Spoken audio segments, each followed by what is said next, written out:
حفاظت، یعنی آدمی کو ہگلاٹ آ جائے تو اس کی ساری چیزیں درم برم ہو جاتی ہیں۔ اور کیا ہے؟ لہو ما فی السماوات و ما فی الارض، اس کی ملکیت ہے، اس کی بادشاہت ہے، اور وہ مالک ہے ایسی چیزوں کا۔ کس کا؟ جو کچھ بھی آسمانوں میں بھی ہے، وہ ما فی الارض، جو زمین میں بھی ہے، اس کی ملکیت میں ہے، اس کی نگہداشت میں ہے۔ اس کی نگہداشت دور کی بات نہیں ہے، یہ اللہ رب العزت کی صفات ہیں۔ یہ آیت الکرسی کو ہم نے پڑھنے کے لیے، وہ بذات خود زندہ ہے، وہ زندہ ہے۔ ایسا ہماری طرح کی زندگی نہیں ہے، ہمارے تو تھوڑی دیر تھکاوٹ ہو گئی پھر رات کو سوتے ہیں، پھر اسی طرح جانور بھی جتنے بھی ہیں وہ بھی سوتے ہیں۔ وہ اللہ ہر چیز کے اوپر نگران ہے، ہر ایک چیز کے اوپر، ایک نفس کے اوپر، ایک جو آسمانوں میں بھی ہے، جو زمین میں بھی ہے، اور وہ بذات خود قیوم ہے، ان کے اوپر نگران ہے، اس کو محتاجی کسی کی نہیں ہے۔ اور جو فرشتے بھی ہیں اس کے حکم کے سوا ذرہ برابر بھی آگے پیچھے نہیں ہٹتے۔ جو ان کو حکم دیتا ہے وہ کرتے، باقی وہ اپنی مرضی سے کوئی کام نہیں کر سکتے۔ اور جو اس کی حفاظت کے لیے اس کو نیند نہیں آتی، اس کو نیند تے آنا بڑی دور کی بات ہے، اس سے تھوڑی سی ایک لمحہ کے لیے بھی آگے پیچھے نہیں ہٹ سکتا۔ اور ہمارے سوچوں میں، ہمارے دماغوں میں بھی وہ جھانک رہا ہے، یہ کیا سوچ رہے ہیں، کیا کر رہے ہیں، اور اس چیز کا ہمیں حساب دینا پڑے گا۔ اور اس کی بادشاہت ہے، جو کچھ آسمانوں میں ہے، جو کچھ زمین میں ہے، اس کی ملکیت حقیقی ملکیت ہے۔ ہمارے پاس کوئی بھی چیز آ جاتی ہے، اگار آ جاتا ہے، کوئی بادشاہ آ جاتی ہے، کوئی چدراہٹ آ جاتی ہے، اس کے چھن جانے کا ڈر رہتا ہے، اور چھن بھی جاتی ہے، اور رہتی نہیں ہے، سدا نہیں رہتی، اس کی سدا سے ہے، ہمیشہ ہے۔ وہ یعنی ازل سے ہے، لم یزل و یزل، ہمیشہ سے ہے اور ہمیشہ سے رہے گی، آئندہ آنے والے بھی اور بعد میں بھی، اور ہمیشہ ہی وہ رہے گا، اور اس کی حفاظت میں اور نگہداشت میں ہے۔ آگے ہم دیکھیں گے تو اس کے ساتھ کسی کا کچھ شریک بھی ہے۔ اس کو آگے ہمیں انشاءاللہ الرحمن پڑھنے کی کوشش کریں گے۔ یہ تھوڑا تھوڑا ہم پڑھنے کی کوشش کر رہے ہیں تاکہ ہمیں آسانی سے وہ باتیں سمجھ آ جائیں۔ بارک اللہ لی و لکم ولسائر المسلمین۔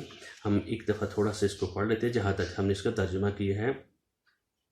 اللہ لا الہ الا هو الحی القیوم لا تأخذه سنة ولا نوم له ما في السماوات وما في الأرض۔